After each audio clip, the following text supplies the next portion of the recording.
የይድረሱልን ጥሪ ከደቡብ ኢትዮጵያ ወላይታ አረካ አቡነ ገብረ መንፈስ ቅዱስ ገዳም ቤተ ክርስቲያን ኦርቶዶክሳውያን ቤተ ክርስቲያን ተገፍታለች። ቤተ ክርስቲያን በደል ደርሶባታል። ካላት መሬት ላይ 5 ሄክታር መሬት ተቆርጦ ይዞታውን እንዲጠብቁ ከተቀመጡ ሰዎች ነበሩ። ለእነዚህ ሰዎች ተቆርጦ እንዲሰጣቸው ተብሏል። ይሄንን ደግሞ ፍርድ ቤቱ ነው የወሰነው።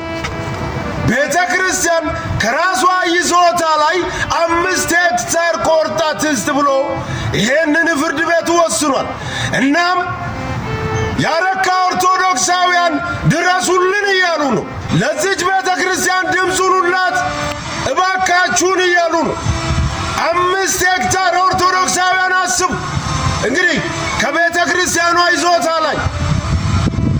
ስለዚህ ይሄን ቪዲዮ የምትመለከቱ ኦርቶዶክሳውያን ኮፒ ሊንክ፣ ሼር፣ ዲዩት፣ ሪፖስት በማድረግ ተባበሩን፣ አግዙን።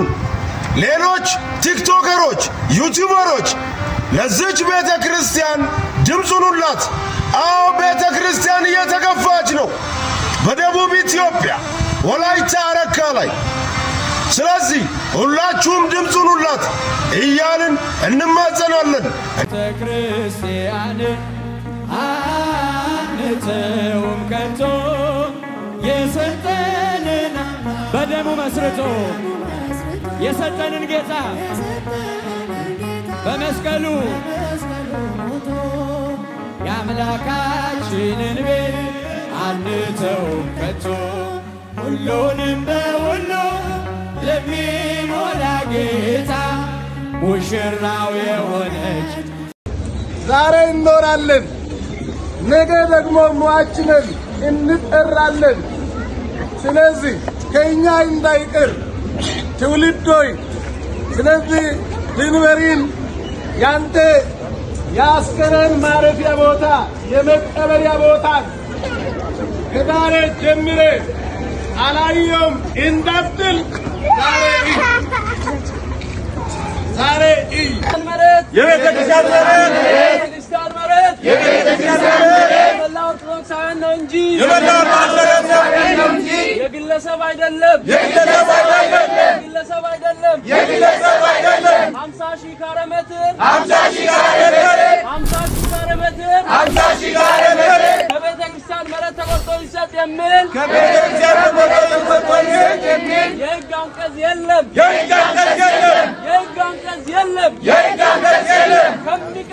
እኔም አረካ ስላለችው የኢትዮጵያ ኦርቶዶክስ ተዋሕዶ ቤተክርስቲያን ይመለከተኛል። ፍትህ በአረካ ለምትገኘው ቤተክርስቲያን። እንግዲህ በአረካ የሚገኘው የአቡነ ገብረ መንፈስ ቅዱስ ቤተክርስቲያን ይዞታ የሆነውን 50 ሺህ ካሬ መሬት ለግለሰብ እንዲሰጥ ተወስኗል። በዛ የሚገኙ ምዕመናን ድምጻቸውን እያሰሙ ይገኛል ማለት ነው። መንግስት ይሄንን ተመልክቶ ፍትህ እንዲሰጥ በይዞታ የቤተ ክርስቲያኗ የሆነውን ይህንን የሚያክል ካሬ ወይም 5 ሄክታር መሬት ለግለሰቦች እንዲሰጥ እየተደረገ ይገኛል ማለት ነው። እስከ መቼ ነው ቤተ ክርስቲያን እየተገፋች የምትኖረው? ባረካ ለሚገኙ ምዕመናን ድምጻችንን በጋራ ልናሰማና እኛም አለን ከጎናችሁ ነን ብለን ድምጻችንን እንድናሰማ ሁላችንም ኦርቶዶክሳውያን ይመለከተናል፣ ያገባናል። ፍትህ አረካ ለምትገኘው የኢትዮጵያ ኦርቶዶክስ ተዋሕዶ ቤተክርስቲያን እያላችሁ ኮሜንት ላይ ጻፉ።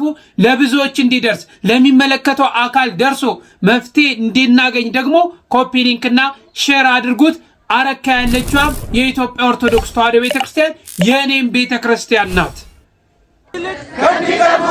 ከሚቀሙት ይልቅ የሚለግሱት ምስጉን ናቸው። የቤተክርስቲያን መሬት የመላው ኦርቶዶክሳውያን መቀበሪያ ቦታ ነው እንጂ የግለሰብ እርሻ አይደለም።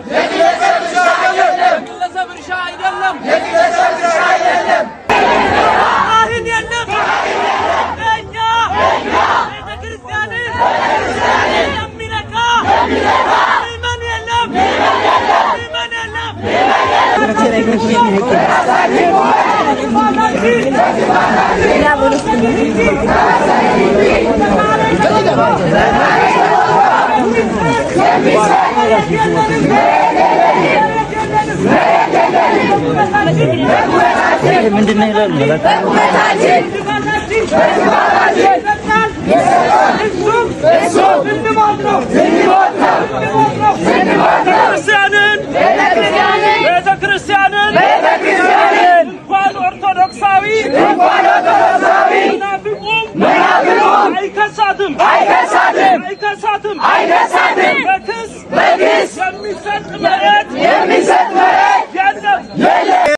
የሚመጣው በሙሉ ጉልበቱን አቅሙን ማሳየት የሚፈልገው እዚች ቤተክርስቲያን ላይ ነው። ለምን እንደሆነ አይገባኝም። ተውን በቃ። እጃችሁን ከቤተክርስቲያን ላይ አንሱ። እጃችሁን ከቤተክርስቲያን ላይ አንሱ። የሚፈርድ እግዚአብሔር አለ። ተው ከእግዚአብሔር ጋር ግጭት ውስጥ፣ ተው ከእግዚአብሔር ጋር ንትርክ ውስጥ አትግቡ። እጃችሁን ከቤተክርስቲያን ላይ አንሱ። ከብፁዕ አባታችን ከአቡነ ይስሐቅ ጎን በመቆም ፍትህ ልንል ይገባል። ስለ አቡነ ገብረ መንፈስ ቅዱስ ገዳም፣ ስለ ቤተ ክርስቲያኗ ይዞታ ፍትህ ልንል ይገባል። ከቤተ ክርስቲያን ይዞታ ከቤተ ክርስቲያን ቦታ ውጪ አይታያችሁም? እኔ በጣም ብዙ ጊዜ ግራ የሚገባኝ ነገር ስንት ባዶ ቦታ እያለ እኔ ሀገሪቷን አውቃታለሁ፣ ሄጃለሁ። አረካ አቡነ ገብረ መንፈስ ቅዱስ ሄጃለሁ። ከቤተ ክርስቲያኗ ይዞታ ውጪ ሌላ ይዞታዎች አሉ። ለምን እንደሆነ አላቅም። አቅማችሁን ጉልበታችሁን ማሳየት የምትፈልጉት ቤተ ክርስቲያን ላይ ነው። ስለዚህ አሁንም ዝም አንልም። ስለ አቡነ ገብረ መንፈስ ቅዱስ ገዳም፣ ስለ አረካ አቡነ ገብረ መንፈስ ቅዱስ ገዳም ዝም አንልም። የመላው ኦርቶዶክስ መቀበሪያ ነው እንጂ የግለሰብ እርሻ አይደለም። 50 ሺህ ካሬ የቤተ ክርስቲያን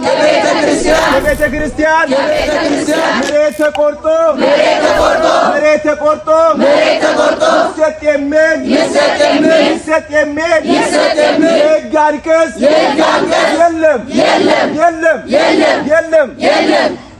ቤተ ክርስቲያን የአባቶች ርስት ከሚጠፋ ድንበራቸው ከሚገፋ ኃጢአተኛው እኔ ልሞት በደለኛው እኔ ልጥፋ ኃጢአተኛው እኔ ልሞት በደለኛው